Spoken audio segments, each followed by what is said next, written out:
ini akan disampaikan oleh Ustadz Muhammad Laili Al-Fadli. Afwan, apakah Ustadz sudah bergabung?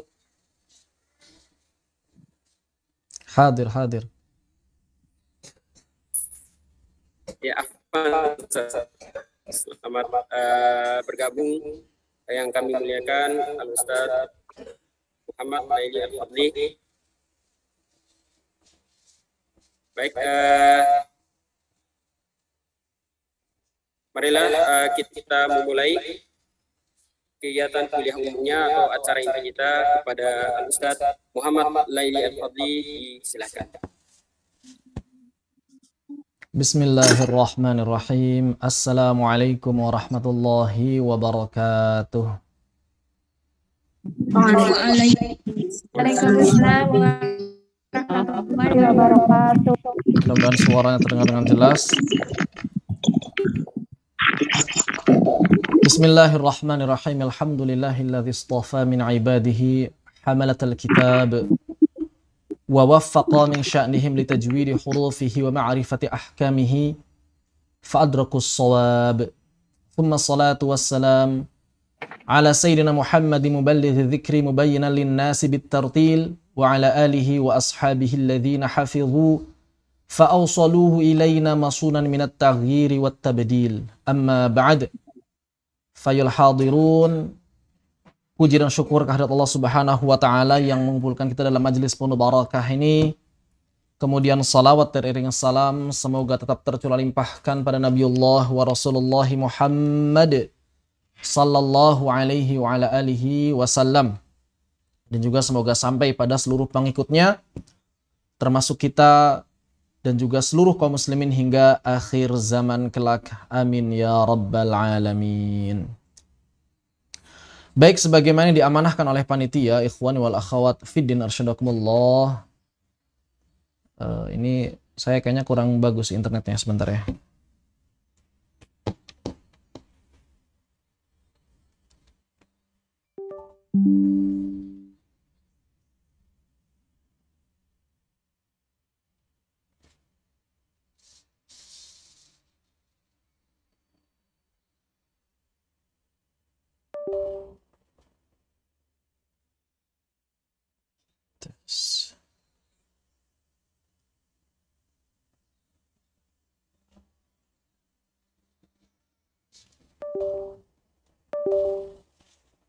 Baik, mudah-mudahan lancar internetnya.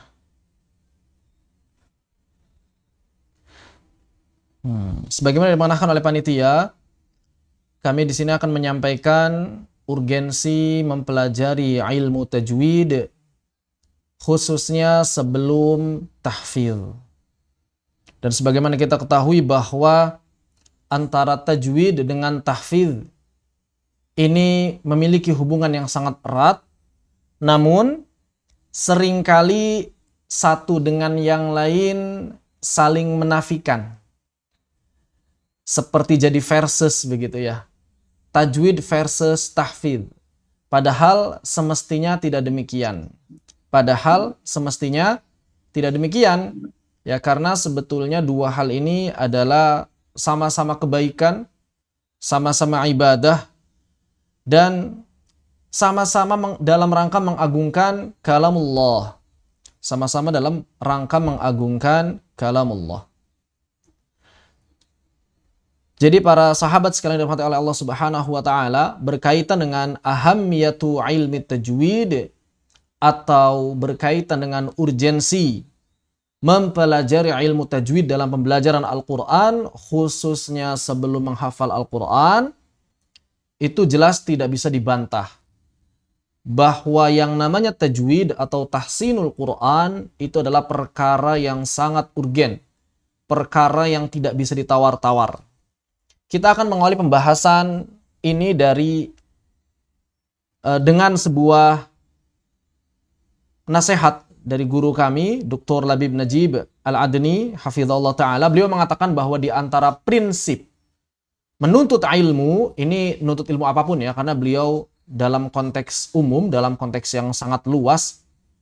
Yang pertama menuntut ilmu adalah mempelajari apa yang diamalkan orang-orang di negerinya. Nah, ini kalau misalnya kita konteksnya adalah konteks fikih, maka berarti mengikuti madhab yang dipelajari, yang diamalkan oleh kebanyakan orang-orang di negeri kita. Kalau konteksnya adalah Al-Quran, maka kita mempelajari cara baca Al-Quran atau riwayah yang diamalkan di negeri kita. Di mana misalnya negeri kita hari ini itu mengamalkan riwayah Hafs. Mengamalkan riwayah Hafs. Maka tentu kita memulai pembelajaran dari riwayah Hafs. Tidak perlu mempelajari yang lain terlebih dahulu. Fokus saja dulu di Hafs. Nanti kalau sudah menguasai Hafs, baru bisa ke yang lain. Ya. Boleh kita mempelajari yang lain, tapi kuasai dulu yang diamalkan di negeri kita. Kemudian yang kedua, memulai dari yang kecil sebelum yang besar. Ini penting sekali. Ya, tadi juga Ustadz Ayyub Muhammad Hafidhullah Ta'ala mengatakan, kadang ada orang itu yang ingin belajar pengennya langsung sama masternya begitu ya. Kalau misalnya ada orang mau sekolah, pengennya itu langsung sama profesor gitu di belajarnya. Padahal kan tidak mungkin. Kita misalnya mau memasukkan anak kita ke tingkat dasar. Kan nggak mungkin minta gurunya profesor, ahli pendidikan internasional. Tidak mungkin. Ada jenjangnya.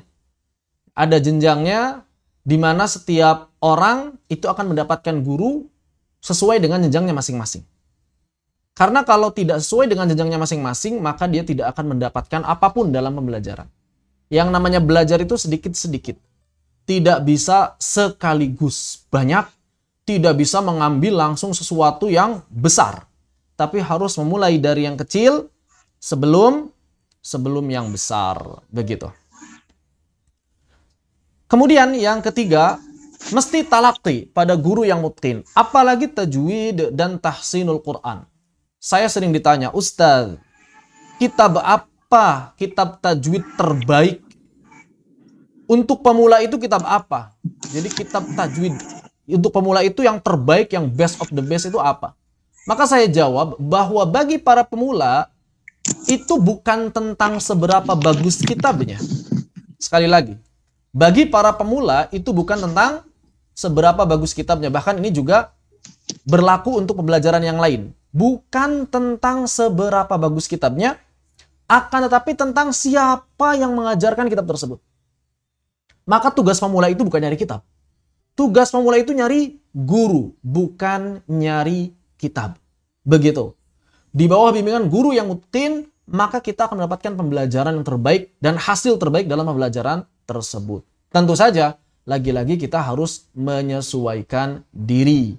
Enggak mesti langsung ke masternya. Bisa jadi murid dari muridnya master atau murid dari muridnya master, begitu. Yang penting ada pembimbing di mana orang tersebut adalah orang yang mutqin, yang bisa mengarahkan kita, mengarahkan murid-muridnya untuk selalu mendapatkan pembelajaran terbaik. Kemudian yang berikutnya adalah perhatian terhadap hafalan pemahaman. Nah, ini kalau kita kaitkan dengan konteks tajwid dan juga tahfidz, maka ini harusnya berjalan beriringan sebetulnya. Ya. Jadi bukan berarti ketika seseorang belajar tajwid enggak ngafalin Quran, atau sebaliknya, sekarang ini rame-rame orang ngafalin Quran tapi tidak memperhatikan tajwidnya. Apalagi pemahaman terhadap teks ayatnya. Saya sering diundang oleh beberapa pesantren tahfidz Al-Quran. Kemudian saya sering nanya, apa artinya, misalnya kalau saya nanya, enggak yang susah. Coba ada yang bisa ngejelasin enggak ayat min syarri ghasiqin idza waqab.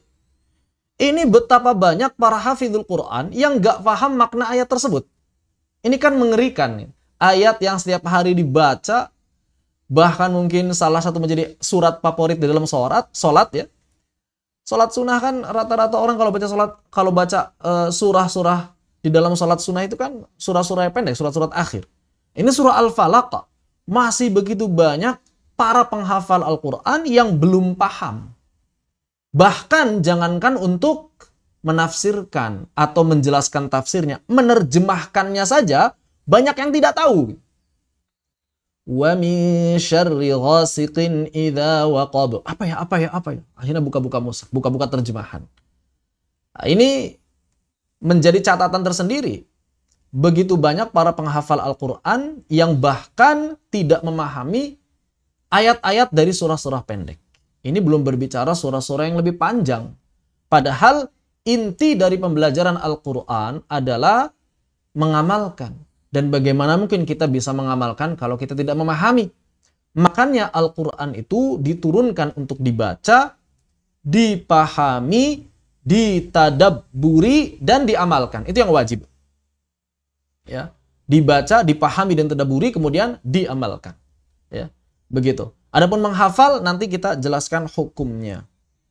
Namun, kalau kita beneran ingin menjadi penuntut ilmu sejati, maka perhatian yang besar, yang kuat terhadap hafalan dan pemahaman ini wajib bersamaan. Termasuk di sini hafalan bukan hanya hafalan Quran ya. Bagi yang sudah selesai hafal Quran maka bisa langsung melebarkan sayap hafalannya ke hadis atau ke matan-matan ilmiah. Kalau misalnya ingin konsentrasinya ke tajwid maka minimal hafal Muqaddimah Jazariyah dan Tuhfatul Atfal. Kalau misalnya ingin naik kelas ke qiraah sab'ah maka berarti setidaknya hafal Syatibiyah. Kalau qiraah Asyrah berarti Ad-Durrah dan juga Thayyibatun Nashr. Itu bagi siapa saja yang ingin melanjutkan pembelajarannya dalam ilmu qiraat. Kalau misalnya dalam ilmu nahwu misalnya hafal alfiyah begitu ya dan seterusnya. Dan yang terakhir ini yang paling penting adalah niat yang lurus dan tekad yang kuat untuk memahami agama. Jadi kembalikan niat kita untuk mendapatkan keridhaan Allah dan memahami agama ini. Kenapa? Karena Allah Subhanahu wa taala telah menjanjikan melalui lisan nabinya sallallahu alaihi wasallam, man yuridillahu bihi khairan yufaqihu fid din. Maka siapa saja orang-orang yang dikehendaki kebaikan oleh Allah Subhanahu wa taala, Allah akan memberikan pemahaman agama kepadanya. Jadi ketika kita ingin menuntut ilmu, ya, maka kita mesti niatkan semuanya untuk Allah Subhanahu wa taala agar kita paham.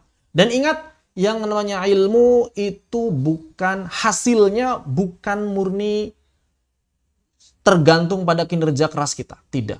Ilmu itu sangat bergantung pada karunia Allah Subhanahu wa taala. Bahkan semua hal sebenarnya gimana takdir. Namun usaha kita untuk menuntut ilmu itu akan dicatat oleh Allah Subhanahu wa taala. Karena Nabi sallallahu alaihi wasallam juga bersabda, "Man salaka yatamisu fihi ilman, sahallallahu lahu tariqan min turqil jannah." Siapa saja yang berusaha untuk menuntut ilmu, maka Allah akan memudahkan langkah kakinya menuju surga. Pokoknya siapa saja yang nuntut ilmu, nanti hasil akhirnya paham atau tidak, pokoknya nuntut ilmu aja dulu, maka Allah akan memudahkan langkahnya menuju surga. Maka Allah akan memberikannya kebaikan yang banyak, begitu. Adapun urusan paham atau tidak, yaitu dikembalikan pada hak prerogatifnya Allah. Yang penting kita berusaha, yang penting niat kita lurus, begitu. Semuanya adalah karunia Allah Subhanahu wa taala. Dzalika fadlullahi yu'tihi may yasha. Karena kadang ada orang yang sebetulnya semangat mempelajari tajwid. Namun ternyata Allah Subhanahu wa taala lebih memilih dirinya untuk memahami fiqih misalnya. Atau sebaliknya, ada orang yang kok cinta banget sama fiqih tapi Allah Subhanahu wa taala memberikan pemahamannya malah tajwid atau qiraat. Dan itu adalah terserah Allah Subhanahu wa taala. Yang penting apa yang kita telah dapatkan dari Allah Subhanahu wa taala berupa karunia ilmu tersebut, maka kita manfaatkan, kita sebarkan, kita dakwahkan untuk umat. Baik, kita fokus pada poin yang nomor 2 ini. Memulai dari yang kecil sebelum yang besar, atau diistilahkan oleh para ulama dengan at-tadarruj, bertahap, berjenjang. Tadarruj dalam hal apa? Maka dilihat dari dua sisi. Maka tadarruj itu yang pertama adalah tadarruj dalam artian kita mesti memilih satu cabang ilmu sebelum berpindah atau meluas ke cabang ilmu yang lain. Kenapa? Karena ilmunya Allah, ilmu syar'i khususnya, itu sangat luas, sangat banyak. Sedangkan waktu kita sempit, sedangkan waktu kita terbatas. Maka kita harus menentukan skala prioritas, ilmu mana terlebih dahulu yang mesti kita masuki sebelum masuk ke dalam cabang ilmu yang lain. Kemudian ketika kita telah menentukan, oke, saya akan mulai dari cabang ilmu ini, maka kita harus bertahap untuk menjelajahi cabang ilmu tersebut. Tidak gerasak gerusuk, tidak pengen langsung ingin mahir, tapi benar-benar dari dasar. Walaupun mungkin kita orang yang mahir dalam bidang ilmu yang lain. Misalnya kita sudah hafal Al-Quran, 30 juz, mutqin. Tapi tajwidnya belum mutqin. Masih banyak yang butuh ditashih, diperbaiki. Masih banyak yang butuh ditahsin. Maka ketika kita ingin masuk ke dalam ilmu tajwid, mau tidak mau kita mulai dari nol. Jangan gara-gara kemudian saya kan sudah hafal 30 juz. Ngapain belajar Iqra lagi? Nggak bisa seperti itu. Ketika kita sudah masuk dalam cabang ilmu, maka kita harus mengikuti tahapan-tahapan dalam ilmu atau cabang ilmu tersebut. Seperti yang tadi kami sampaikan, bahwa yang namanya ilmu, khususnya ilmu syar'i, itu luas. Banyak sekali. Ya, sedangkan waktu kita terbatas, maka orang yang cerdas pasti akan berpikir ilmu mana yang wajib dipelajari. Kenapa? Karena kalau tidak wajib bisa ditunda, sedangkan yang wajib tidak bisa ditunda. Maka kita harus memperhatikan ilmu mana yang fardu ain, ilmu mana yang fardu kifayah, ilmu mana yang sunnah. Kalau misalnya ada 3 bagian ilmu di hadapan kita, jangan lahap yang sunnah dulu. Padahal fardu ainnya masih banyak. Kenapa? Karena fardu ain artinya apabila kita tidak menuntutnya, kita berdosa.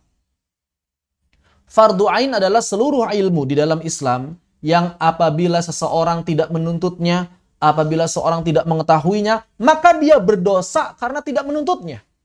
Itu namanya ilmu yang fardu ain. Ada lagi ilmu yang fardu kifayah. Ilmu kolektif. Apabila dalam satu kelompok, dalam satu komunitas, dalam satu masyarakat tidak ada yang mempelajari ilmu tersebut, maka seluruh masyarakat berdosa. Dan ada yang sunnah. Ilmu yang kalaupun kita tidak tahu, kita tidak mengetahuinya, maka kita tidak berdosa. Jadi kita harus menentukan skala prioritas dengan benar. Jangan sampai kita sibuk mencari yang sunnah, tapi meninggalkan yang fardu ain. Apalagi yang mubah. Apalagi yang makruh. Begitu. Ya. Karena menuntut ilmu itu tidak semuanya fardu ain. Yang fardu ain itu ditentukan oleh para ulama. Para ulama telah membaginya. Apa itu fardu ain? Maka fardu ain dibagi menjadi 2. Ada ilmu fardu ain yang umum, ada ilmu fardu ain yang khusus. Ilmu fardu ain yang umum adalah ilmu fardu ain yang berlaku untuk seluruh kaum muslimin. Bahkan sebetulnya aslinya untuk seluruh manusia. Ya, asli untuk seluruh manusia. Apa itu? Ilmu fardu ain yang umum adalah ilmu hal. Ilmu keadaan. Ilmu yang berkaitan dengan kewajiban-kewajiban kita sebagai hamba Allah Subhanahu wa taala. Sebagai hamba Allah Subhanahu wa taala kita berkewajiban bersyahadat. Maka berarti ilmu fardu ain yang pertama memahami kandungan 2 kalimat syahadat.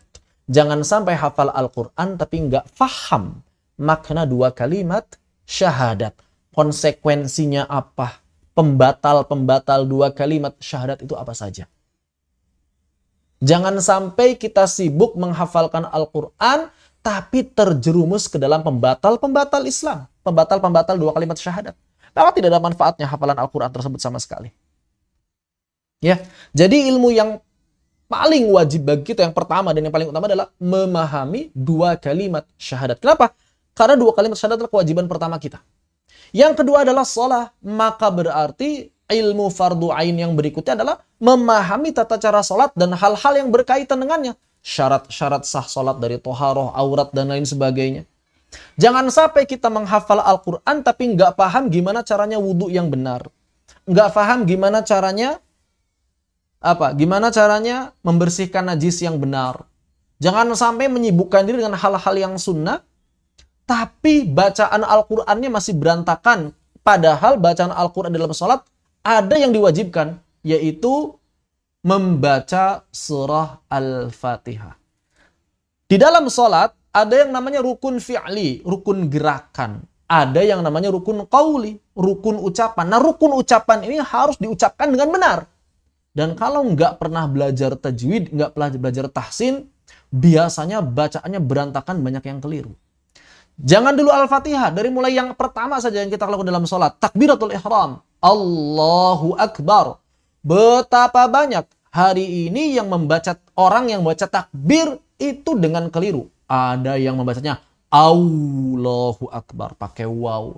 Ada yang bacanya Allahu Akbar, menambahkan waw, wakbar. Ada yang baca panjang, Allahu Akbar. Ada yang baca hamzahnya dipanjangkan di depan, Allahu Akbar. Dan lain sebagainya yang itu sebetulnya dalam fikih bisa membatalkan sholat. Sholat kita tidak diterima. Betapa ruginya. Dan ini jarang dibahas. Ya, jarang dibahas. Kemudian setelah takbiratul ihram ada surah Al-Fatihah yang wajib dibaca dengan benar. Wajib dibaca dengan benar Al-Fatihah ini. Ada syarat-syarat Al-Fatihah. Huruf-hurufnya tidak boleh berubah. Harokatnya tidak boleh berubah. Tasydidnya wajib dipenuhi. Jangan sampai kita baca Al-Quran, baca Al-Fatihah di dalam sholat tanpa tasydid. Dan ini banyak orang yang mengamalkan. Terutama saat sholat sir atau saat sholat yang bacanya pelan. Ketika sholat apa bacanya? Bismillahirrahmanirrahim. Alhamdulillahirabbil alamin arrahmanirrahim maliki yaumiddin. Tidak ada tasydid sama sekali, batal sholatnya. Menurut siapa? Menurut 4 mazhab. Batal sholatnya. Ya. Maka perhatikan hal tersebut. Kenapa? Karena itu adalah ilmu yang fardu ain. Belum lagi bagaimana agar huruf-hurufnya tidak berubah. Dzal jangan sampai jadi dal, jangan sampai jadi zai. Alladzina bukan alladina, bukan allazina. Ya, kemudian rabbil alamin bukan rabbil alamin. Karena hamzah dengan ain itu berbeda. Alhamdu bukan alhamdu, bukan alhamdu. Ini wajib dipelajari, fardu ain, umum. Seluruh kaum muslimin wajib mempelajarinya, tidak bisa tidak. Tidak ada tawar-menawar. Ustaz, saya presiden negara yang masyarakat 300 juta. Sibuk ngurusin masyarakat. Enggak bisa. Mau Anda presiden yang masyarakatnya 300 juta, mau Anda presiden yang masyarakatnya 1 miliar, wajib mempelajari bacaan-bacaan sholat dengan benar. Wajib, fardu ain. Belajarnya itu wajib. Nanti bisa atau enggak dimaafkan kalau sudah belajar atau kalau terus belajar. Yang penting terus belajarnya ini. Usaha saya ekspor impor. Internasional, karyawan saya jutaan. Kalau misalnya saya menyibukkan diri dengan belajar Al-Quran, ini perusahaan bisa bangkrut. Terserah. Mau perusahaannya bangkrut, mau karyawan banyak yang di PHK, untuk Al-Fatihah fardu ain. Al-Fatihah fardu ain. Nggak bisa nggak. Ya. Ini kalau kita di dalam sholat mau bacanya Al-Fatihah doang. Ya, yang penting kan Al-Fatihah rukun. Yang lain itu sunnah. Bacaan surah yang lain selain Al-Fatihah sunnah. Begitu. Tapi kalau misalnya kita pengen baca yang lain, maka wajib juga mempelajarinya. Nah itu khusus. Khusus bagi orang yang akan mengamalkannya saja. Perkaranya bukan wajib. Bisa dilakukan, bisa tidak. Tapi ketika kita sudah memilih akan melakukan, maka mempelajari apa yang akan dilakukan tersebut menjadi wajib juga. Saya kalau baca Quran cukup Al-Fatihah saja. Ya berarti yang wajib dipelajarinya tahsin Al-Fatihah saja. Yang penting kan sah salatnya. Ya udah nggak apa-apa, yang penting sah salatnya. Kalau saya pengennya baca juz 30 juga, maka berarti wajib mempelajari tahsin juz 30. Karena itu khusus bagi dia. Begitu. Apalagi para pengajar Al-Quran yang ngajar Al-Quran sehari-harinya, maka fardu ain mempelajari ilmu tajwid. Begitu ya. Dan ini banyak. Baru sholat, belum puasa, belum zakat, haji dan lain sebagainya. Kalau saya belum ada kewajiban haji, maka berarti belum wajib mempelajari fikih haji. Kalau orang-orang tersebut sudah tertimpa kewajiban haji padanya, maka berarti dia wajib mempelajari haji. Disinilah pentingnya kemudian ilmu tajwid atau tahsinul Quran. Kenapa? Karena tahsinul Quran itu fardu ain. Karena tahsinul Quran fardu ain.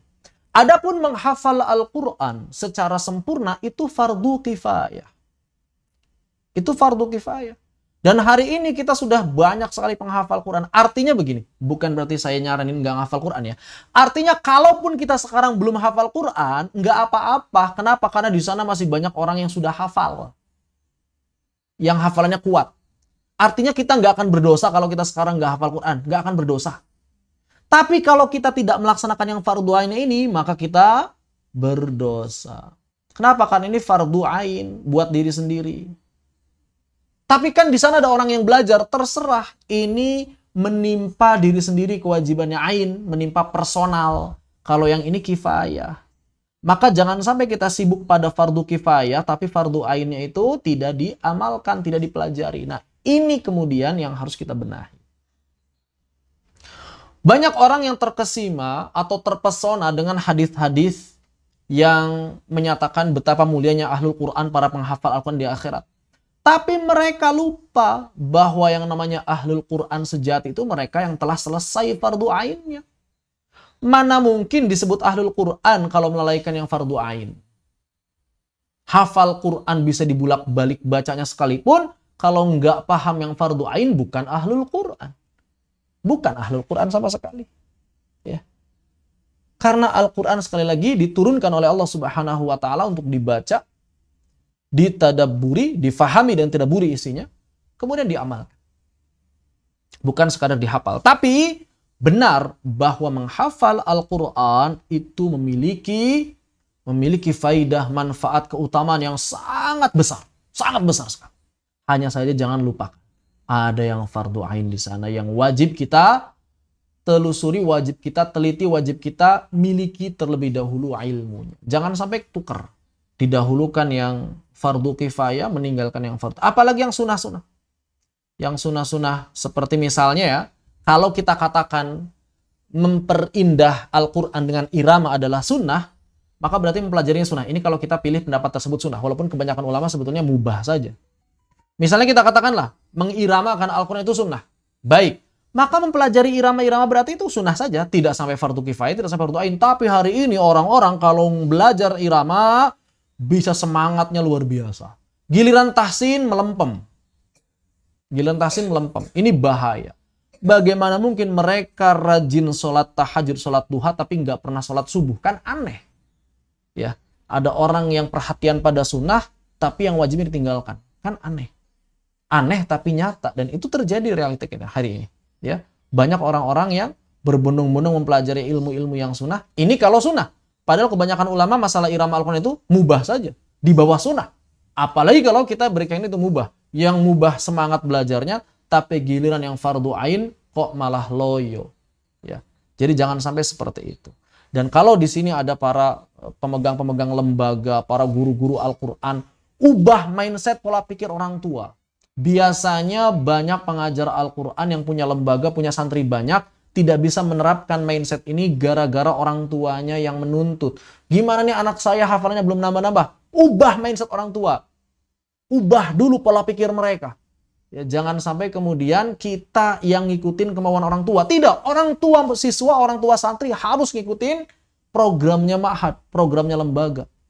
Jangan sampai program lembaga diacak-acak sama orang tua santri yang nggak paham bagaimana caranya menuntut ilmu yang benar. Begitu. Dan kalau kita kemudian telah memilih, baik, saya akan menuntut ilmu Al-Quran. Karena memang Al-Quran adalah ilmu yang paling utama dan yang paling bisa dilakukan atau paling bisa dituntut bahkan oleh anak-anak sekalipun. Ya. Penuntut ilmu mesti memulai ilmu yang paling utama itu Al-Quran kemudian sunnah. Memulai dari yang kecil sebelum yang besar dalam satu bidang ilmu. Sebagai contoh, misalnya kita masuk Al-Quran. Baik, kita masuk ilmu Al-Quran. Maka kita mesti memulai dari tajwid sebelum tahfidz. Ini yang pertama. Memulai dari tajwid sebelum tahfidz. Dan yang kedua, menguasai satu riwayat sebelum mempelajari ilmu qiraat.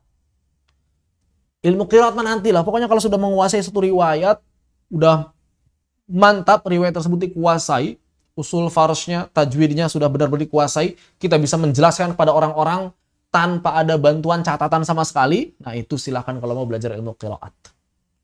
Begitu, ya. Tapi kita akan fokus di sini, memulai dari tajwid sebelum tahfidz. Ulumul Quran merupakan ilmu yang sangat luas. Kalau kita masuk dalam bidang ilmu Al-Quran, maka ilmu Al-Quran ini ilmu yang sangat samudra yang tak terbatas, gitu ya. Yang tidak mungkin kita pelajari keseluruhannya secara sekaligus. Maka para ulama ketika mereka memasuki satu cabang ilmu, mereka akan memulai dari bagian yang kecil sebelum bagian yang besar. Maka kalau kita ingin menjadi muallim, ingin menjadi orang yang alim dalam Al-Quran, kita juga mesti bertahap dalam memasuki dan mempelajarinya. Para ulama mengatakan, bada'a bisaghairil ilmi qabla kibari. Mereka memulai dengan ilmu yang sederhana, ilmu yang dasar-dasar, sebelum ilmu yang kompleks, sebelum ilmu yang lebih besar. Misalnya perkataan Syekh Sa'id Hawa dalam kitab Jundullah, beliau mengatakan, awalu ulumil Qur'anil amaliyah ilmu tilawah. Maka ilmu ulumul Qur'an yang secara praktik mesti kita pelajari adalah ilmu tilawah. Wa yadkhulu fi ilmi tilawati ilmi tajwidi wa adabil Qur'an. Dan ilmu tilawah itu mencakup di dalamnya dua ilmu. Ilmu tajwid dan adab Al-Quran. Nah, ini juga yang jarang diperhatikan, masalah adab. Masalah adabul Quran, ya silakan dikaji. Misalnya kitab At-Tibyan fi Adabi Hamalatul Quran, Al-Imam An-Nawawi rahimahullah ta'ala. Dia mengatakan di sini apa? Ilmu tajwid. Jadi ini adalah ilmu praktis yang mesti dipelajari pertama kali oleh seorang yang ingin masuk dalam bidang ilmu Al-Quran. Tidak bisa tidak. Tidak bisa tidak. Jangan sampai kemudian kita ingin menggapai seluruh ilmu Al-Quran tapi tajwid belum selesai. Jangan. Ilmu tajwid dulu. Kemudian adab Al-Qurannya. Asy-Syaikh Suwair mengatakan, faqad dzakara ahlul ilmi annahu awla ma yubda'u bita'allumil Qur'ani huwa dhabtul qiraa'ah. Para ulama telah menyebutkan bahwa hal pertama kali yang mesti dipelajari dalam ilmu Al-Quran adalah dhabtul qiraa'ah. Apa itu? Memperbaiki cara membaca Al-Quran. Dhabtul qiraa'ah. Memperbaiki cara membaca Al-Quran supaya tidak terjadi tashif dan tahrif. Perubahan huruf atau perubahan harakat. Tashif atau tahrif. Perubahan huruf atau perubahan harakat. Ini tidak boleh terjadi.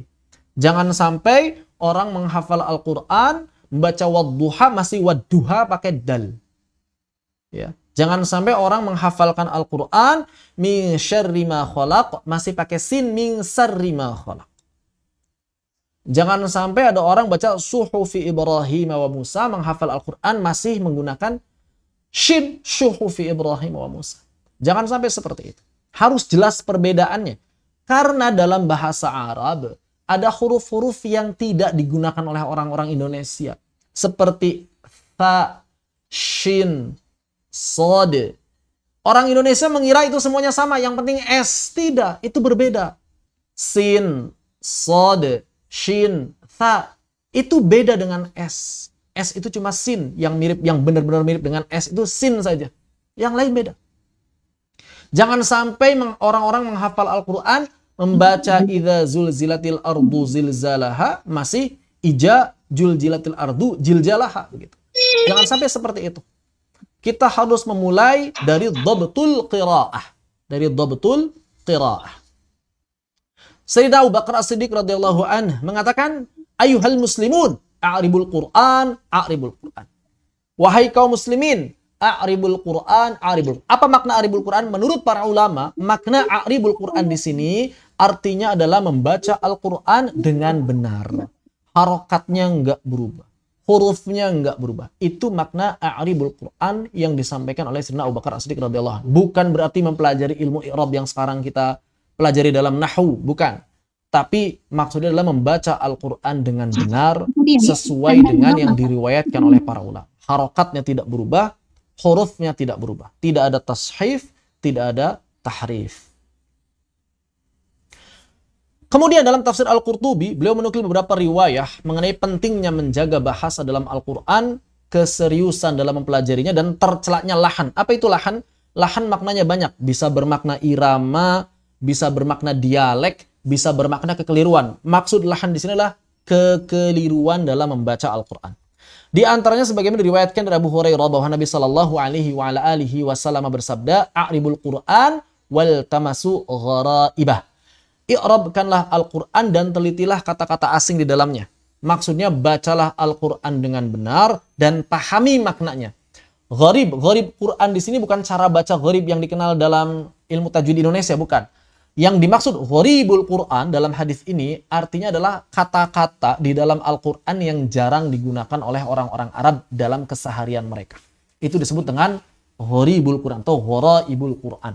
kata-kata yang asing di dalam Al-Quran yang orang-orang Arab jarang menggunakan. Dan karena mereka jarang menggunakan, akhirnya mereka ragu ini maknanya apa sebetulnya. Diriwayatkan dari Abu Bakar dan juga Umar radhiyallahu anhuma bahwa mereka mengatakan i'rabul Qur'an ahabbu ilaina min hifdzi ba'dhi hurufi. Membaca Al-Quran sesuai dengan i'rab lebih kami cintai daripada menghafalkan sebagian huruf-hurufnya. Kalau misalnya menghafalkan Al-Quran itu merupakan keutamaan yang sangat besar, maka apalagi membaca Al-Quran dengan benar. Kenapa? Karena itu dicintai oleh para sahabat. Karena membaca Al-Quran dengan benar lebih dicintai oleh para sahabat. Kita misalnya mengatakan, wah menghafal Al-Quran itu padilahnya luar biasa, besar sekali, keutamaan di akhirat luar biasa. Betul. Tidak ada yang salah. Namun ada yang lebih besar lagi fadilahnya. Apa itu? Membaca Al-Quran dengan benar. Itu lebih besar lagi fadilah. Lebih besar lagi keutamaannya. Buktinya apa? Buktinya lebih dicintai oleh para sahabat. Ridwanullahu alaihim ajma'in. Berkaitan dengan membaca Al-Quran, Allah Subhanahu wa Ta'ala menurunkan ayat warattilil Qur'ana tartila. Tapi menghafal Al-Quran ada tidak ayat? Misalnya ya ayyuhal muslimun ihfadhu Al-Quran, enggak ada. Secara perintah tidak ada, secara perintah tidak ada. Allah memang memberikan beberapa isyarat di dalam ayat, ya. Memberikan isyarat dalam ayat, namun tidak secara perintah. Namun secara bacaan yang berkaitan dengan bacaan Al-Quran, Allah memerintahkan warattilil Qur'an tartila. Walaupun memang makna tartil di situ para ulama berbeda pendapat. Namun mereka sepakat membaca dengan benar adalah bagian dari tartil. Namun para ulama sepakat membaca dengan benar adalah bagian dari tartilul Qur'an. Kemudian i'rab sendiri, membaca Al-Quran sendiri ada yang wajib dan ada yang sunnah. Apa itu yang wajib? Mengeluarkan huruf dengan benar dan mengucapkan harokat dengan benar. Agar terhindar dari tashif, ya perubahan harakat, dan terhindar dari tahrif, perubahan huruf. Dan yang sunnah adalah menyempurnakan sifat huruf dan hukum-hukum tajwid. Kan ini bagian dari bahasa Arab yang fasih. Ini semuanya adalah bagian dari bahasa Arab yang fasih. Begitu.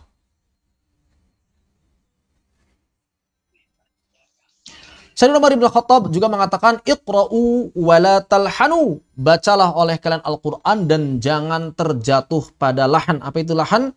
Kekeliruan dalam membaca Al-Quran. Kekeliruan dalam membaca Al-Quran, entah itu berubah huruf ataupun berubah harakatnya. Itu adalah lahan. Ya. Ini perintah dari Sayyidina Umar bin Khattab radhiyallahu anhu. Demikian pula bahwa diriwayatkan dari Imam Nafi', ini Imam Nafi' ahli hadis ya. Imam Nafi' di Madinah ada dua yang terkenal, Imam Nafi' ahli hadis, Imam Nafi' ahli qiraat. Ini Imam Nafi' ahli hadis, muridnya Ibnu Umar. Beliau mengatakan, kana Ibnu Umar annahu kana yadribu waladahu ala lahni. Bahwa dahulu Ibnu Umar, anaknya Sayyidina Umar bin Khattab radhiyallahu an, memukul anaknya kalau anaknya ini lahan ketika membaca. Entah itu ngomong sehari-hari ataupun baca Al-Quran. Pokoknya dipukul karena nggak boleh mengucapkan bahasa Arab itu dengan sesuatu yang tidak disetujui oleh orang-orang Arab atau dengan bahasa yang tidak baku, bahasa yang tidak fasih, tidak fusha istilah, fasih. Bahkan dari Amr bin Dinar juga diriwayatkan, Ibnu Umar wa Ibnu Abbas, dua orang, Ibnu Umar dan Ibnu Abbas. Karena keduanya yadribani auladahuma, memukul anak-anak mereka kalau anak-anak itu terjatuh pada lahan.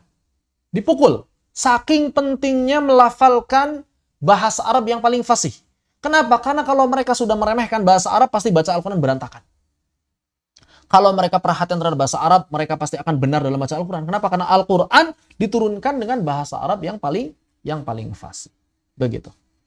Kemudian di antara kebiasaan para guru di Madinah pada masa salaf, apa makna salaf? Ini juga penting nih. Makna salaf banyak orang hari ini keliru. Zaman sekarang banyak orang yang keliru mengenai istilah salaf. Salaf itu artinya adalah ulama yang hidup sebelum zaman Imam Ahmad ibn Hanbal. Imam Ahmad, Imam Asy-Syafi'i, Imam Malik, Imam Abu Hanifah, para tabi'in, para sahabat, itu disebut dengan ulama salaf. Itu namanya ulama salaf.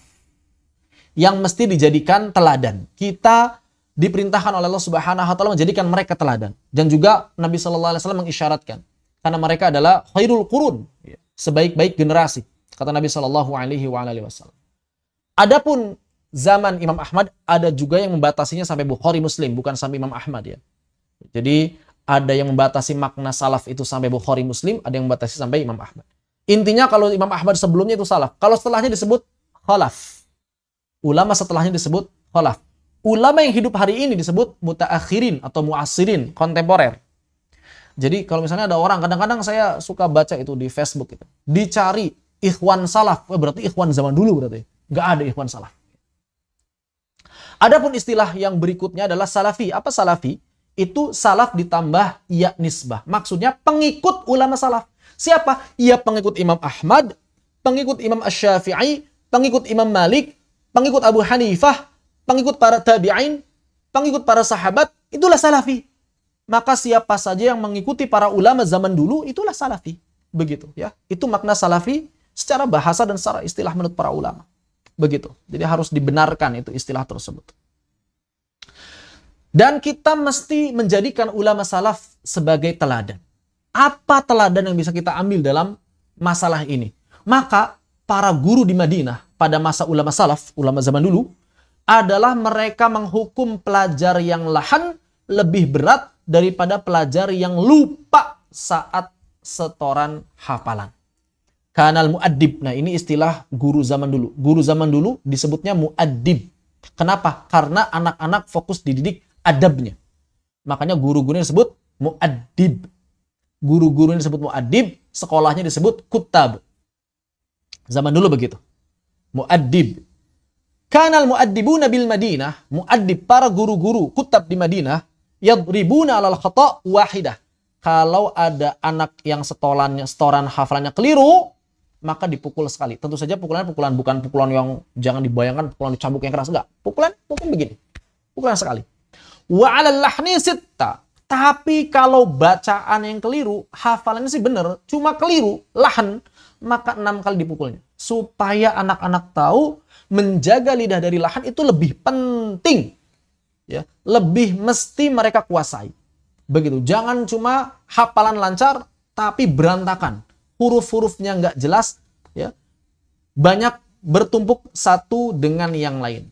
Ini membuktikan bahwa para ulama dari dulu memang lebih mendahulukan persoalan kefasihan dibandingkan kekuatan hafalan. Padahal sebagaimana kita ketahui orang-orang Arab itu tradisi menghafal. Orang-orang Arab itu dari dulu tradisi menghafal. Tapi ada yang lebih penting ternyata dari menghafal. Menurut orang-orang Arab sendiri. Apa itu? Jangan sampai terjatuh pada lahan. Jangankan ketika baca Al-Quran, ngomong sehari-hari saja, aib kalau ada orang ngomongnya lahan di zaman dulu. Jangan bandingkan dengan zaman sekarang. Zaman sekarang ya banyak orang yang lahan ya. Bahkan di Saudi sendiri banyak bahasa-bahasa yang sudah tidak fusha lagi. Di Mekah, di Madinah banyak yang sudah tidak fusha lagi. Oleh karena itu Abu Zahim Musa bin Ubaidillah Khaqani, ini adalah bapaknya ilmu tajwid, orang yang pertama menyusun kitab tajwid. Orang yang pertama kali menyusun kitab ilmu tajwid. Dalam kitab tajwid pertama, Ra'iyah Khaqaniyah, disebut Ra'iyah karena ujung-ujung bait syairnya itu huruf ra semuanya. Maka beliau mengatakan, fa'awwalu ilmi dzikri itqanu hifdhihi wa ma'rifatun bilahni min fika idh yajri. Maka ilmu yang wajib ditekuni oleh para penuntut ilmu itu yang pertama adalah menguatkan hafalan dan kemudian memahami persoalan lahan. Memahami persoalan lahan. Berjalan beriringan. Hafalan diperkuat. Beliau tidak mengatakan memperbanyak hafalan, tapi memperkuat hafalan. Karena kuatnya hafalan lebih penting daripada banyaknya hafalan. Sedikit tapi kuat lebih baik daripada banyak tapi pernah singgah saja gitu ya. Fakuna arifan billahni kaimatu zilahu famalil ladzi la ya'rifu lahna min udhri. Maka jadilah engkau seorang yang arif dalam persoalan lahan agar tidak terjatuh padanya. Kenapa? Karena tidak ada maaf bagi orang yang nggak mau tahu permasalahan lahan ketika membaca Al-Quran. Saya sering menemukan para penghafal Al-Quran yang kalau lagi setoran bacanya cepat-cepat, kemudian dia lupa nih, ini ain atau hamzah. Akhirnya bacanya di antara ain dengan hamzah. Ini ha atau ha, akhirnya dia baca di antara ha dengan ha suaranya. Ini sad atau sin, akhirnya dia baca dengan sad atau sin. Musyrifnya atau musyrifahnya, muhafidh-muhafidhohnya, jarang yang teliti masalah ini. Yang penting hafalannya kuat aja, yang penting hafalannya lancar aja. Yang penting harokatnya benar gitu ya. Kalau di kita setoran hafalan itu yang penting harokat benar. Kalau huruf berantakan kayaknya dibiarkan. Makanya tidak heran. Jangan ngomongin hukum tajwid. Ngomongin huruf, belum ngomongin hukum tajwid. Apalagi hukum-hukum tajwid. Wah, lebih banyak lagi berantakannya. Ya, begitu. Ngomongin huruf aja yang wajib. Ini betapa banyak para muhafidh-muhafidhoh yang tidak terlalu peduli. Yang penting pokoknya hafalan lancar. Ini bahaya. Akhirnya apa? Akhirnya banyak para penghafal Al-Quran yang sebetulnya tidak menghafal Al-Quran. Karena yang mereka hafal itu sesuatu selain Al-Quran. Misalnya sederhana, ada orang hafal Alhamdulillahirabbil alamin. Itu bukan Al-Quran. Al-Quran itu Alhamdulillahirabbil alamin. Alhamdulillahirabbil alamin. Nggak tahu itu apa, bukan Al-Quran yang pasti. Banyak orang yang menghafal seperti itu. Jadi sebetulnya mereka tidak hafal Al-Quran. Ini kan rugi. Dan biasanya kalau seseorang telah lekat hafalannya, ketika dikoreksi itu beratnya lebih berat daripada orang yang belum hafal. Orang yang sudah lekat hafalannya. Udah pertama kali menghafalnya begitu. Ketika dikoreksi akan kembali lagi. Makanya lebih berat daripada orang yang menghafal dari awal. Karena harus meruntuhkan dulu hafalan yang lama, kemudian membangun kembali. Itu beratnya luar biasa. Beratnya luar biasa. Dan Allah Subhanahu wa taala berfirman sebagaimana tadi telah disampaikan, warattilil Qur'ana tartila. Ini perintah. Yang namanya perintah itu wajib. Ya. Ya walaupun di sini para ulama berbeda pendapat kadar kewajibannya seperti apa. Rattala yurattilu tartilan. Tartil berasal dari kata rattala yurattilu tartilan. Saya sampai jam berapa ini?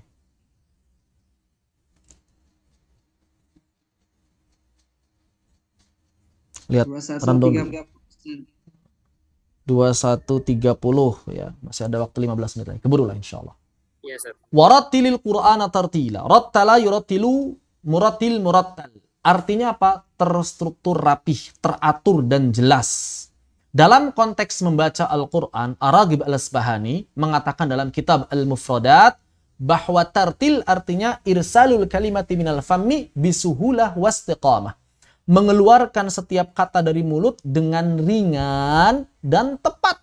Ringan tapi tepat, tepat tapi ringan. Enggak bikin capek, enggak berlebih-lebihan. Tapi tepat, setiap hurufnya enggak sampai berubah. Begitu, ya.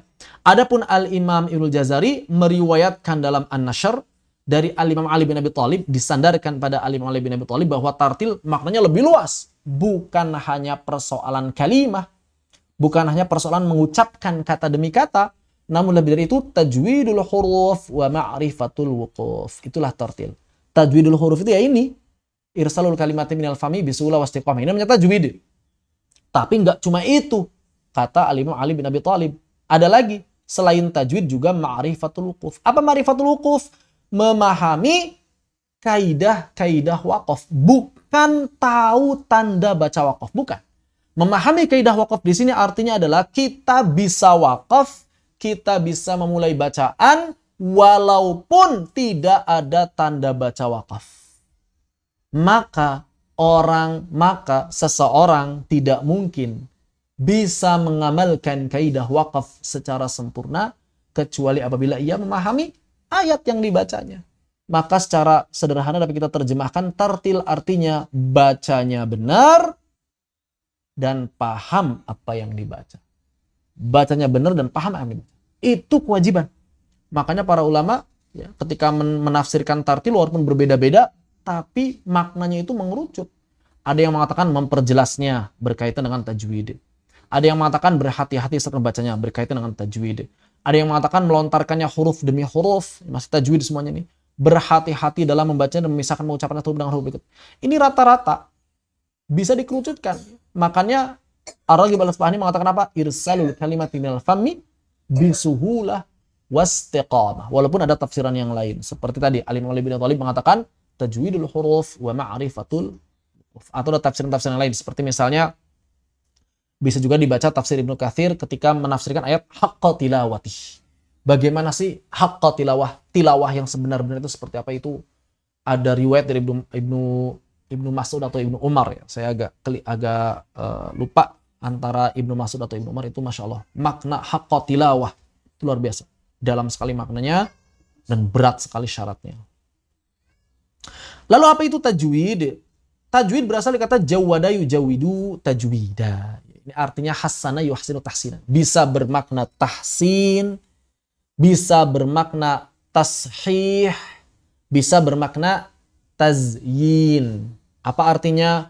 Membaguskan, memperbaiki, atau memperindah, mempercantik. Itulah makna dari tajwid. Pertanyaannya, kapan sebuah bacaan disebut bacaan yang bertajwid? Maka standarnya sederhana sebetulnya. Para ulama mengatakan seseorang telah membaca Al-Quran sesuai standar tajwid apabila syarat pertama, ikhraju kulli harfin min makhrajihi. Ini syarat pertama nih. Mengeluarkan setiap huruf dari makhrajnya. Makhraj itu apa sih? Makhraj itu adalah pertemuan dua organ pelafalan. Makhraj adalah pertemuan dua organ pelafalan yang dengan pertemuan tersebut akan menghasilkan suara tertentu. Contoh, bibir atas dengan bibir bawah menghasilkan suara tertentu. Ba, ujung lidah bertemu dengan belakang gigi seri. Pertemuan dua organ. Atau misalnya organnya satu, tapi punya dua bagian, seperti hamzah di pita suara. Ba, ha, bah, bah. Begitu. Itu adalah makhraj. Tapi orang yang membaca Al-Quran sesuai dengan makhraj belum cukup dikatakan bertajwid. Kadang-kadang orang-orang Indonesia itu kalau ada orang bacanya bagus, wih makhrajnya mantap. Ada orang bacanya kurang bagus, wah makhrajnya berantakan.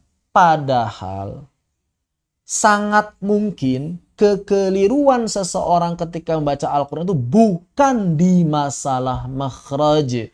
Kenapa? Karena kebanyakan kekeliruan pembaca Al-Quran itu justru jatuhnya di masalah sifat. Ini ada dua sifat. Jadi ada yang kedua, apa itu? Sifat haqq, sifat lazimah atau sifat dzatiyah. Ada juga yang mengatakan sifat haqq, artinya adalah sifat-sifat huruf yang apabila dia ditinggalkan bisa merusak makna. Seperti misalnya tafkhim pada huruf shad, jahr pada huruf zai, tarqiq dan hams pada huruf sin. Misalnya begitu. Itu adalah sifat wajib, sifat haqq. Ada juga yang mengatakan sifat haq, dan ini pendapat kebanyakan ulama, yaitu sifat yang melekat, sifat asli dari huruf. Ini orang-orang banyak keliru baca di sini, di bab sifat. Bab makhraj jarang terjadi kekeliruan. Jadi kalau di persentase, mungkin di makhraj sekitar 25% saja. Dan ini rata-rata hanya di pemula. Rata-rata hanya di pemula. Kekeliruan yang banyak terjadi itu di sifat. Di sifat ini 75%. Bahkan bisa lebih.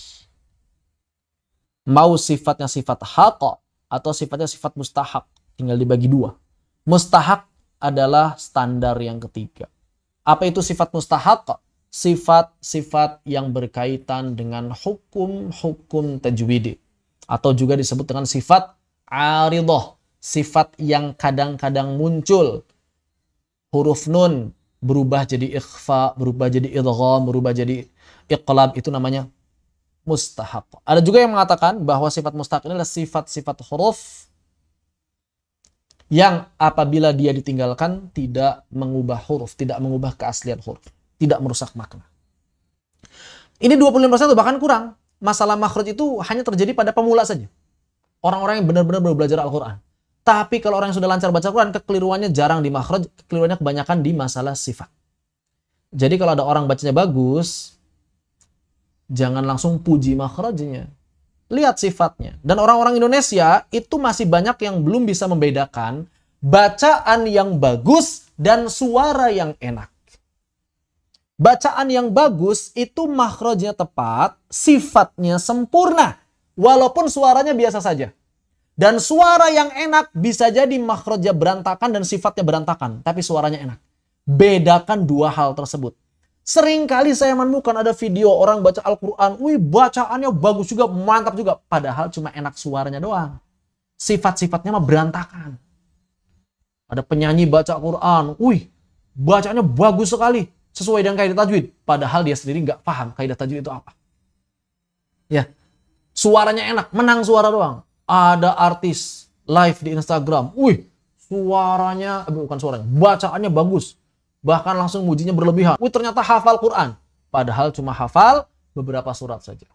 Ini juga, jadi kadang-kadang terlalu berlebihan dalam memuji, dan seringkali juga terlalu berlebihan dalam mencela atau mencaci gitu ya. Netizen Indonesia itu. Kalau udah mencaci, wah sudah.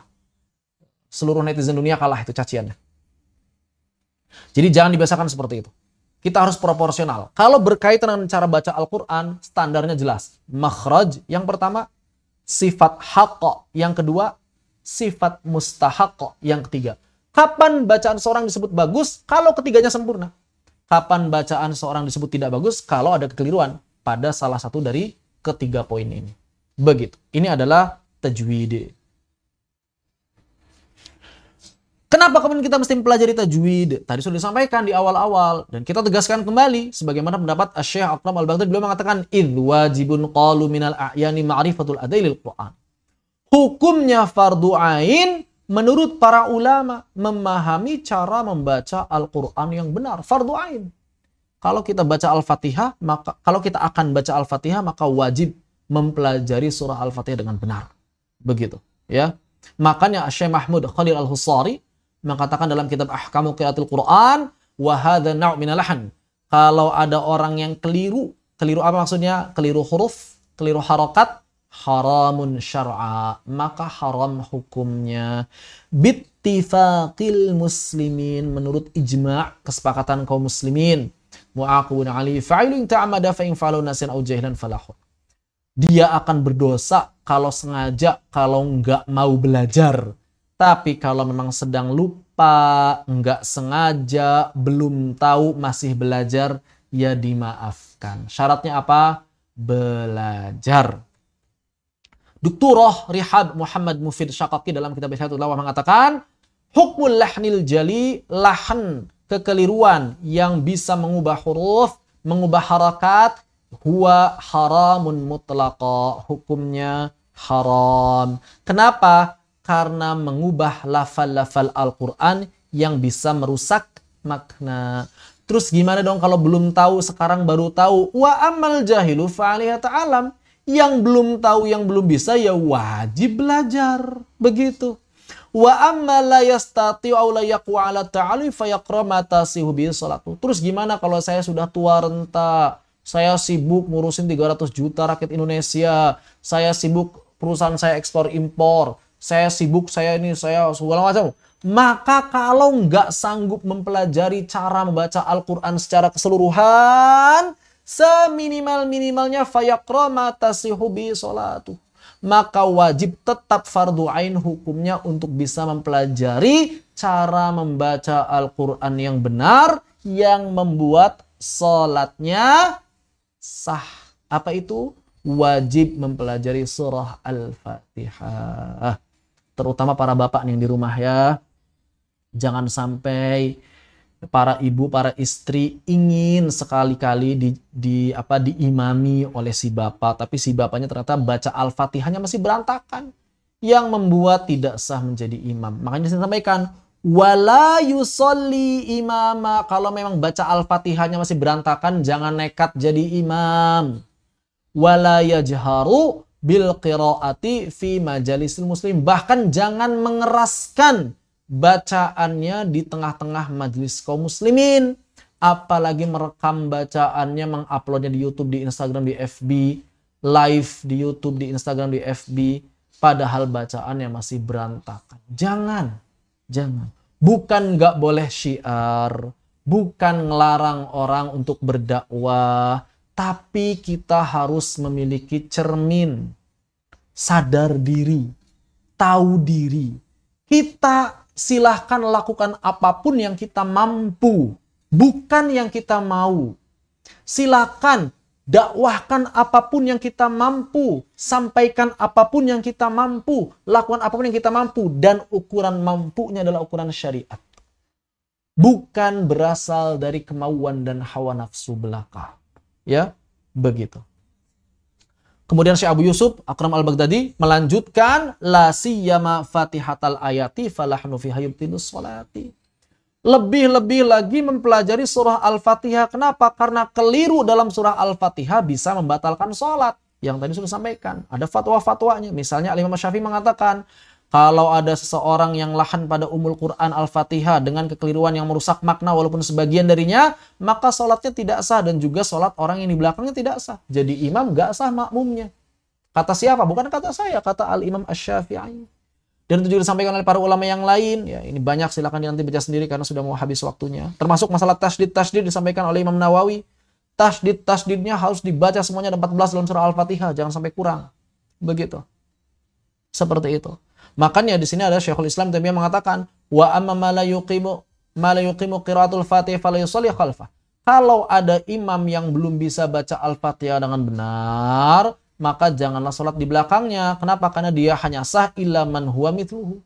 Kenapa? Karena dia hanya boleh jadi imam buat orang yang semisal dengannya.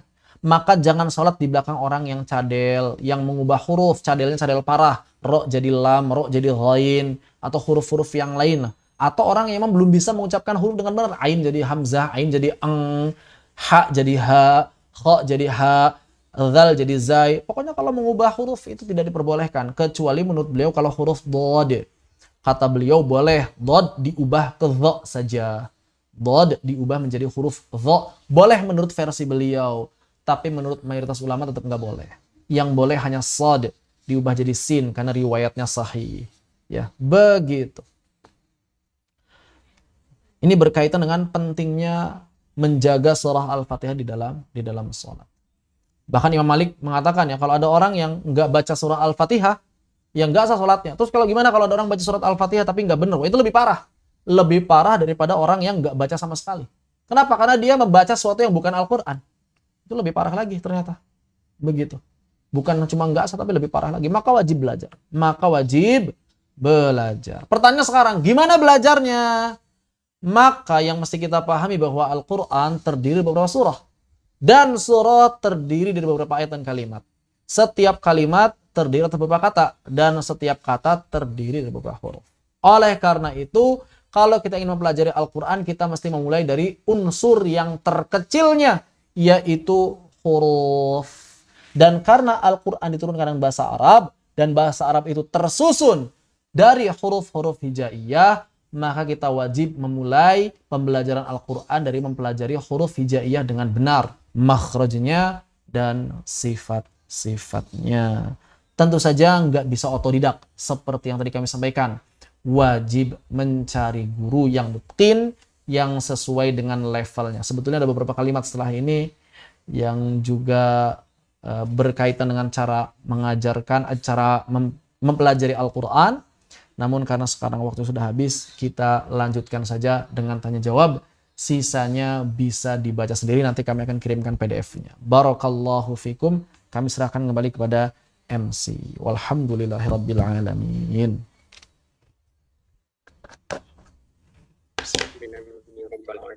Alhamdulillahirabbil alamin. Tidak terasa waktu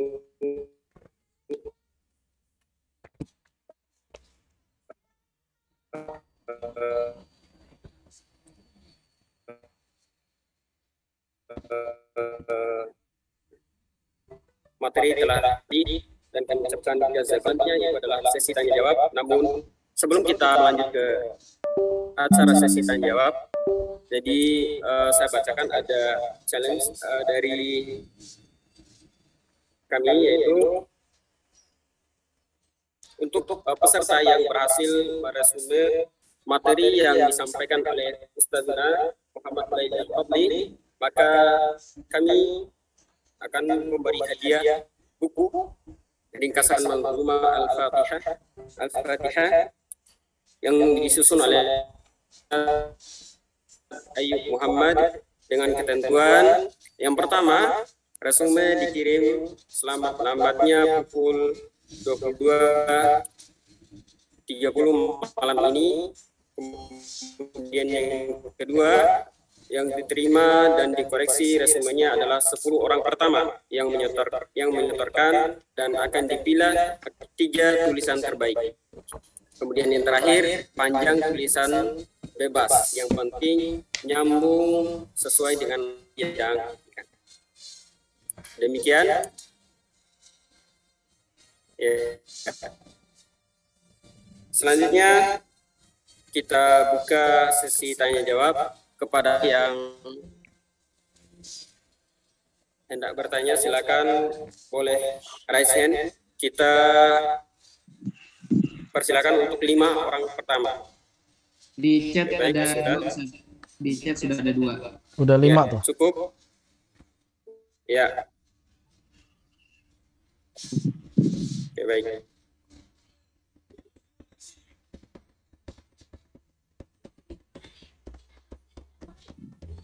Ya, untuk pertanyaan pertama, ya ini sudah masuk di kolom chat.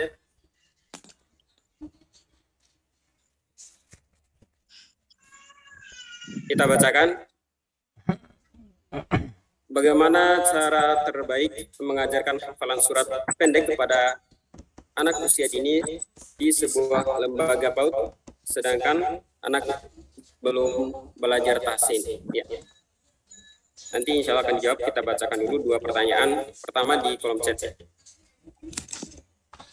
Kemudian pertanyaan yang kedua, bagaimana hukumnya jika dalam membaca Al-Fatihah lahan khafi? Ya, apakah membatalkan sholat juga? Ya. Afwan Ustaz, apakah kita buka semua dulu atau bagaimana Ustaz? Saya jawab dulu ya, takut lupa pertanyaannya.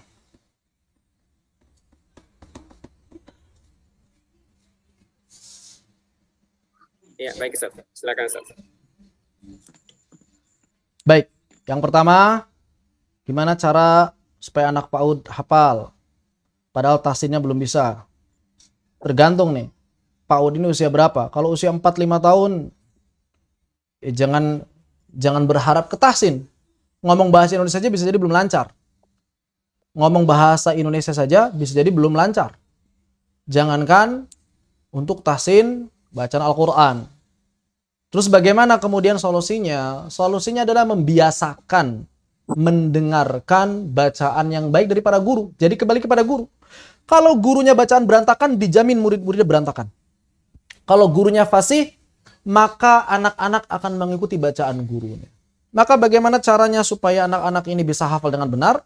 Ketika mentalkin, ketika guru ini membacakan ayat-ayat yang dihafal, baca dengan benar.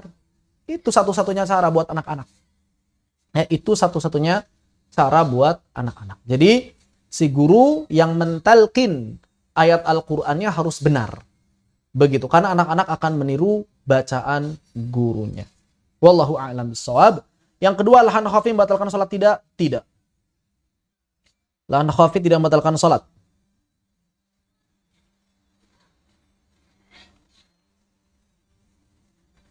Silakan, yang raisen atau yang gimana, Ustaz? Oke, baik. Iya, terima kasih atas jawabannya, Ustaz. Semoga bisa dipahami. Kemudian selanjutnya kita beri kesempatan untuk yang raisen. Kepada Ustadz Muhammad Mabrur, dipersilakan untuk bertanya. Assalamualaikum Ustaz. Waalaikumsalam warahmatullahi wabarakatuh. Waalaikumsalam warahmatullahi wabarakatuh. Ya. Ini ada 2 pertanyaan Ustaz ya. Yang pertama tadi pengen penjelasan ini Ustaz. Tadi saya terlalu ini tadi kecepatan ini.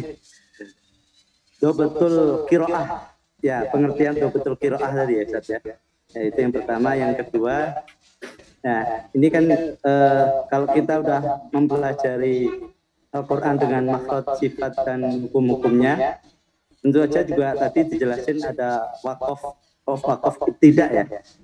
Nah ini bagi kita yang belum paham masalah wakaf ibtidah itu kan belum istilahnya belum paham ini kan dalam arti kan kita belum tahu bahasa Arabnya Ustaz ya, belum tahu artinya dari situ.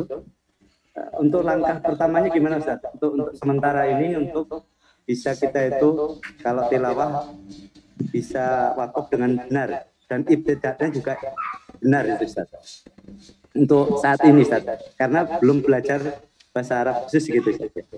Demikian. Assalamualaikum warahmatullahi wabarakatuh. Waalaikumsalam warahmatullahi wabarakatuh. Yang pertama, dhabtul qiraah. Apa itu dhabtul qiraah? Artinya memperbaiki cara membaca Al-Quran. Sini ya, udah ada ya. Dhabtul qiraah artinya apa? Memperbaiki cara membaca Al-Quran. Agar tidak apa? Agar tidak membaca dengan huruf atau harokat yang keliru. Jadi sebetulnya sederhana ya, kalau ingin yang wajibnya saja, mengaji tajwid atau tahsin yang wajib, itu yang penting hurufnya tidak keliru, harokatnya tidak keliru, itu sudah cukup. Itu sudah cukup. Hukum-hukum tajwid yang kesempurnaan hukum, kesempurnaan sifat, selama tidak mengubah huruf, selama tidak mengubah harokat, itu sunnah, bukan wajib. Jadi yang wajib adalah dhabtul qiraah, memperbaiki cara membaca Al-Quran, sehingga tidak apa? Tidak mengubah huruf, tahrif, dan tidak mengubah harokat, tashif. Begitu. Adapun yang kedua, bagaimana kemudian hari ini kalau kita nggak paham bahasa Arab, nggak paham tafsir, nggak paham kaidah waqaf ibtida, waqafnya di mana? Yang pertama, waqaf di akhir surah. Akhir surah jelas kepanjangan, waqaf di akhir ayat. Akhir ayat kepanjangan, waqaf di tanda-tanda waqaf. Tanda waqaf yang mana? Tiap mushaf kan beda-beda. Tanda waqaf, mushaf yang sedang digunakan. Tanda waqaf, mushaf yang sedang digunakan. Masih nggak bisa juga, ikuti saja rekaman para qari yang kita nilai memahami kaidah waqaf dan ibtida, bukan yang sekadar suaranya enak, bukan yang sekadar iramanya meliak-liuk, tapi kita timbang, kita saring qari mana yang menurut kita ini faham waqaf ibtida. Misalnya, oh kalau saya dengerinnya Syekh Misyari Rasid aja deh. Syekh Misyari Rasid orang Arab, ahli qiraat, masa nggak paham waqaf tidak? Saya husnudzon beliau paham waqaf tidak? Ikuti, silakan. Kalau saya Syekh Syuraim saja, Syekh Syuraim imam, ketua lajnah organisasi imam di Masjidil Haram, masjid penanggung jawab imam di Masjidil Haram di Makkah. Masa nggak paham waqaf tidak?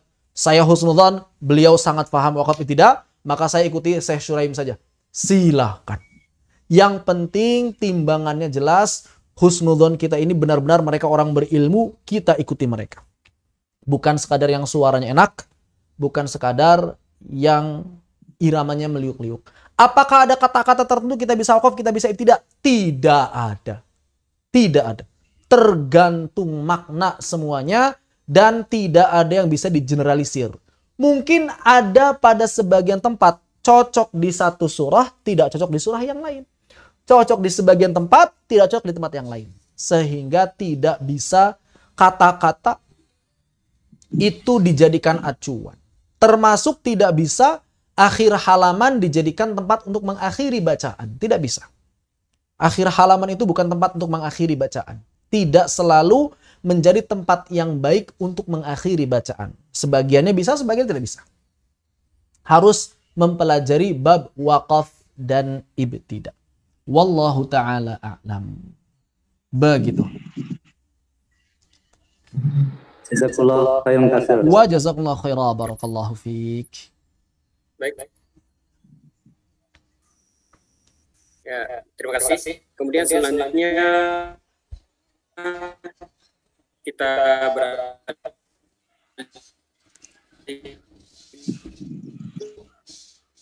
ke penanya selanjutnya itu kepada Ibu.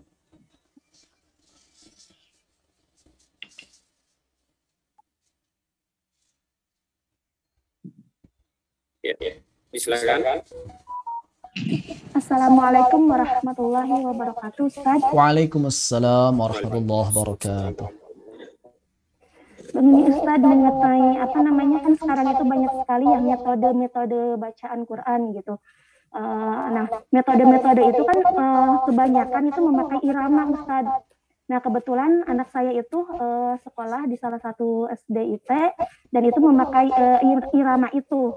Sedangkan saya sendiri gitu mengajarkan ke anak itu tanpa irama gitu. Nah itu kadang menjadi salah satu apa ya, jadi ketika anak setoran ke saya itu, jadi kayak temponya itu terlalu pelan Ustadz gitu. Jadi kalau kesetoran ke saya ya harus jadi nggak, kata saya jangan pakai nada, karena kalau pakai nada jatuhnya di temponya pelan. Tapi ketika dia setoran ke sekolahannya, dia kan wajib harus. Jadi itu tuh Recording stopped. wajib untuk memakai nada itu gimana ya Ustadz? Jadi ada sedikit kebingungan gitu, takut anak Recording in kebingungan progress. gitu. Baik. Yang pertama, ini menjadi perhatian bagi para seluruh orang tua. Apabila akan menyekolahkan anaknya, lihat dulu manhaj pembelajarannya, metodenya, kurikulumnya, siapa guru-gurunya. Jangan asal masuk-masukin aja. Ini yang pertama. Yang kedua, metode apapun bisa kita gunakan. Metode apapun bisa kita gunakan selama tidak bertentangan dengan kaidah-kaidah tajwid. Metode apapun bisa kita gunakan selama tidak bertentangan dengan kaidah-kaidah tajwid. Dan metode apapun mesti kita tinggalkan apabila bertentangan dengan kaidah-kaidah tajwid. Maka yang jadi timbangan adalah kaidah tajwid. Kalau yang tadi dimasalahkan, saya simak itu hanya masalah irama. Dan irama ini nggak ada kaitan dengan kaidah tajwid. Demikian pula dengan tempo. Mau temponya lambat, mau temponya cepat, tidak masalah. Yang penting sesuai dengan kaidah tajwid. Begitu. Jadi, yang mesti kita berikan pemahaman pada anak kita adalah baca Al-Quran mesti sesuai kaidah tajwid. Kalau dia sudah paham, minimal dia paham secara umum, oh iya sesuai dengan tajwid, maka nanti dia akan berhati-hati. Dengan irama apapun dia membaca, dia akan memperhatikan tajwid. Dengan tempo apapun dia membaca, dia akan memperhatikan tajwid. Begitu. Jadi irama dan tempo itu bukan sesuatu yang secara mutlak akan menghalangi tajwid. Bukan. Kenapa? Karena yang namanya irama kadang lahir secara naluriyah, tabi'i. Kita nggak belajar irama, tiba-tiba kok bisa berirama saat baca Al-Quran. Ya nggak apa-apa. Tidak masalah. Yang penting sesuai tajwid. Jadi mau berirama mau tidak, sesuai tajwid. Mau temponya lambat, mau temponya cepat, sesuai tajwid. Jadi tajwid yang jadi timbangan. Mau anak kita nanti ketika ke gurunya pelan, ketika ke kita ini mesti cepat, ya nggak apa-apa. Mau pelan semuanya tidak masalah, yang penting sesuai tajwid. Mau disuruh lebih cepat sedikit tidak masalah, yang penting sesuai tajwid. Jadi yang diajarkan pada anak kita itu standarnya dulu gitu. Jangan kemudian langsung ditabrak. Terus ini jangan pakai irama ini, wah nanti anak kita bingung. Jadi jangan langsung dilarang, tapi ini tajwidnya tidak tepat di sini misalnya begitu. Kalau memang tidak ada masalah tajwidnya nggak masalah, nggak perlu dilarang-larang. Misalnya iramanya lambat, masalah di tajwidnya mana? Nggak ada masalah di tajwidnya, tidak masalah. Silahkan baca dengan lambat. Tapi kalau ada masalah di tajwidnya, kita kasih tahu, ini ada masalah di tajwidnya. Kamu nanti kalau baca, mau di sini, mau di sekolah, hati-hati. Di huruf ini ada masalah, ada kekeliruan. Mesti sesuai tajwid. Mau bacanya lambat, mau baca cepat, sesuai dengan tajwid. Itu yang mesti ditanamkan pada anak kita. Sehingga anak kita bisa paham, oh iya standarnya itu tajwidnya, bukan iramanya, bukan temponya. Wallahu ta'ala a'lam. Jazakallahu khair Ustaz. Wa jazakallahu khairan. Alhamdulillah. Alhamdulillahirabbil alamin. Terima kasih atas jawaban Ustaz dan juga pertanyaan-pertanyaan dari Bapak Ibu sekalian. Alhamdulillah kita sudah sampai pada jam 9 lewat 47 menit. Afwan Ustaz, kita baru 4 pertanyaannya. Apakah kita tambah 1 pertanyaan lagi atau bagaimana Ustaz? Falyatafaddal mashkura, dipersilakan. Oke, baik. Kita akan 1 pertanyaan lagi. Dipersilakan kepada Bapak Ahmad. Ya.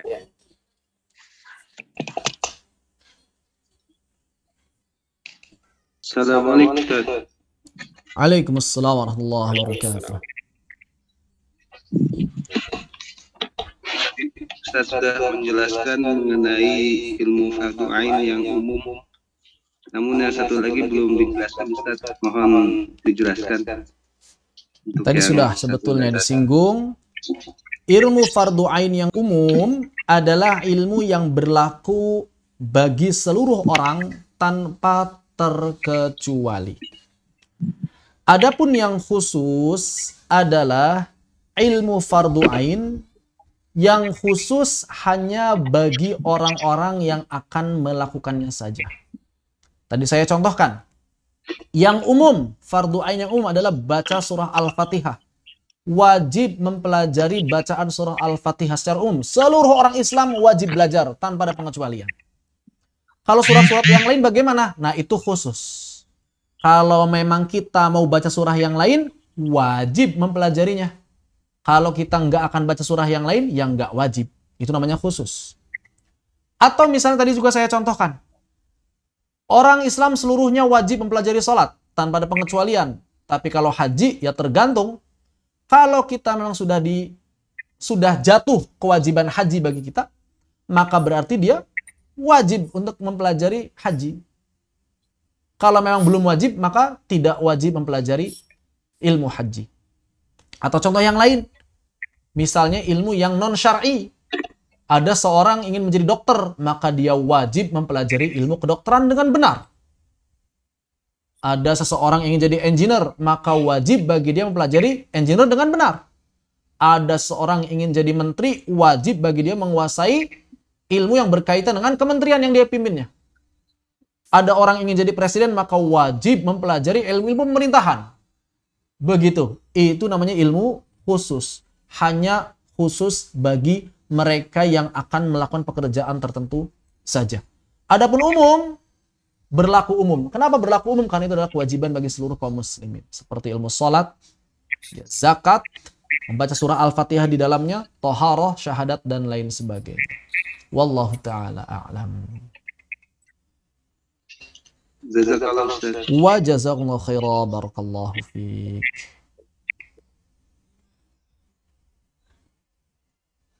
Alhamdulillahirrahmanirrahim.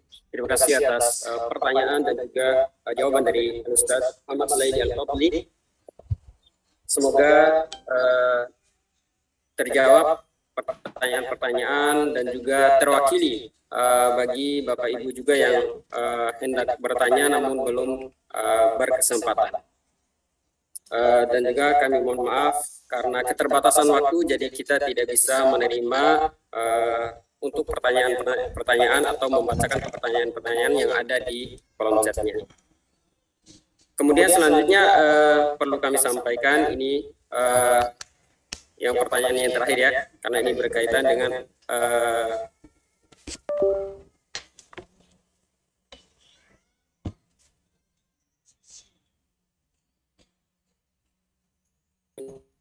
Mbak Ilmu di Madrasah Al-Quran Depok. Jadi baik yang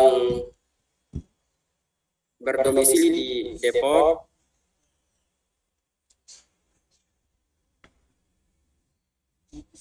ya, ada juga yang online. Nomor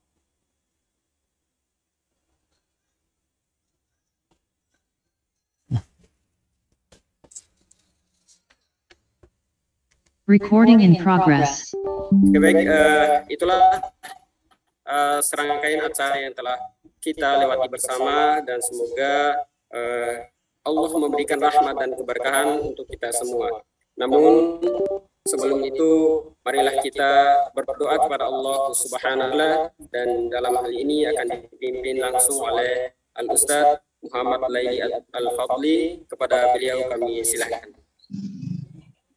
Baik, ikhwani wal akhwat fi din rasyadakumullah. Sahabat sekalian Allah Subhanahu wa taala, mari kita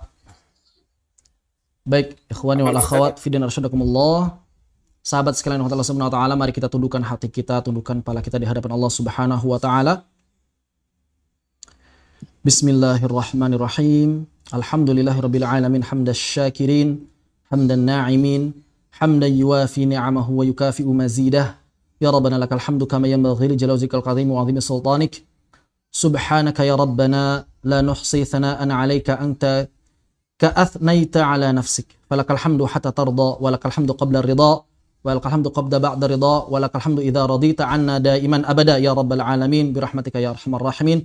Allahumma shalli ala sayyidina Muhammad wa ala ali sayyidina Muhammad salatan tunjina biha min jamil ahwali wal awfat wa taqdilana biha jami'al hajat wa tutahhiruna biha min jami'is sayyi'at wa tarfa'una biha 'indaka 'ala darajat wa tuballighuna biha aqsal ghayat min jami'il khairati fil hayati wa ba'dal mamat innaka 'ala kulli syai'in qadir. Allahumma taqabbal minna innaka antas samiul alim wa tub 'alaina innaka antal rahim wahdina wa waffiqna ilal haqqi wa ila tariqin mustaqim bibarakatil Qur'anil azim wa bihurmati habibika wa rasulikal karim wa'fu anna ya karim wa'fu anna ya rahim waghfir lana dhunubana wa dhunuba walidina wa masyayikhina bifadlika wa karamika ya akramal akramin wa ya arhamar rahimin. Allahumma jalil Qur'an hujjatan lana wa la hujjatan alaina. Allahumma arhamna bil Qur'an waj'alil Qur'ana lana fid dunya qarinan wa fil qabri munisan wa fil qiyamati syafi'an wa 'ala sirati nuran wa ilal jannati rafiqa wa minan nari sitra wa hijaban wa ilal khairati dalilan wa imaman fadlika wa judika wa karamika ya arhamar rahimin. Allahumma la ilma lana innaka antas samiul alim. Allahumma rabbana ighfir lana wa liwalidina wa li asatidina wa li masyayikhina wa li jami'il muslimin wal muslimat innaka samiun qaribul jawab ya qadiyal hajat. Rabbana taqabbal minna salatana wa siyamana wa qiyamana wa ruku'ana wa sujudana wa tub 'alaina innaka tawwabur rahim. Allahumma rabbana hab lana min azwajina wa dhurriyyatina qurrata a'yun waj'alna lil muttaqina imama waj'alna min ahlil Qur'an waj'alna min ahlika fid dunya wal akhirah wa khasaisika ya rabbal alamin. Rabbana zalamna anfusana wa illam taghfir lana wa tarhamna lanakunanna minal khasirin. Rabbana atina fid dunya hasanah wa fil akhirati hasanah wa qina adzabannar wa adkhilnal jannata ma'al abrar ya aziz ya ghafar ya arhamar rahimin. Wa sallallahu ala sayyidina Muhammadin wa ala alihi wa sahbihi hamdalillah yaumidin walhamdulillahi rabbil alamin. Wassalamu alaikum warahmatullahi wabarakatuh. Waalaikumsalam warahmatullahi wabarakatuh. Alhamdulillahirabbil alamin. Seluruh rangkaian acara telah kita lewati bersama. Namun sebelum kita menutup, kita akan melakukan sesi dokumentasi